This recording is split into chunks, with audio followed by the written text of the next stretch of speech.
Chaque année, de nombreuses femmes sont victimes de violences conjugales. En France, 113 d'entre elles sont mortes sous les coups de leur conjoint en 2021 et 4 féminicides ont été recensés au cours des 10 premiers jours de 2022. Des chiffres terrifiants qui rappellent la triste réalité à laquelle la sœur de Sandrine n'a pas échappé. Ma sœur a été assassinée par son compagnon en 2017 alors qu'il était en instance de séparation, raconte cette dernière sur le plateau de Ça commence aujourd'hui, ce lundi. Le 22 septembre 2017, il y a eu cet acte horrible, et elle est décédée 2 jours plus tard. La victime laissait derrière elle sa fille, Chloé, âgée de 7 ans à l'époque, que Sandrine a choisi de prendre avec elle. Comme elle l'explique à Faustine Bollaert, elle est venue rendre visite à sa sœur à l'hôpital, au lendemain du drame, alors que cette dernière était plongée dans le coma. Si est-il là qu'elle lui a fait savoir qu'elle comptait s'occuper de sa petite fille.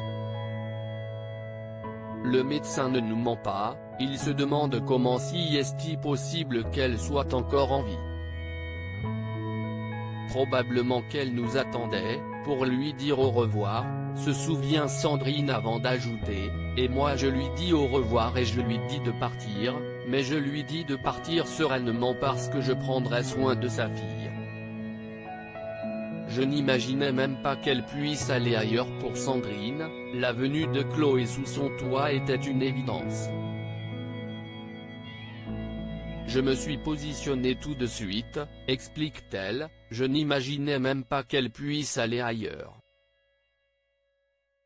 Une décision approuvée par le compagnon et les 2 fils de Sandrine qui ont tout de suite donné leur aval pour accueillir Chloé. J'ai eu de la chance qu'elle me soit confiée à la sortie de l'hôpital, parce qu'elle était hospitalisée, par un juge des enfants, immédiatement, reconnaît Sandrine. Par la suite, aider la petite fille à faire le deuil de sa maman alors qu'elle avait elle-même perdu sa sœur était extrêmement difficile, confie-t-elle.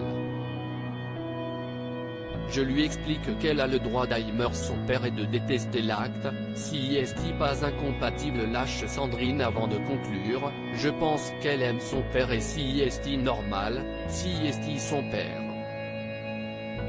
Aujourd'hui, Chloé a été officiellement adoptée par sa tante.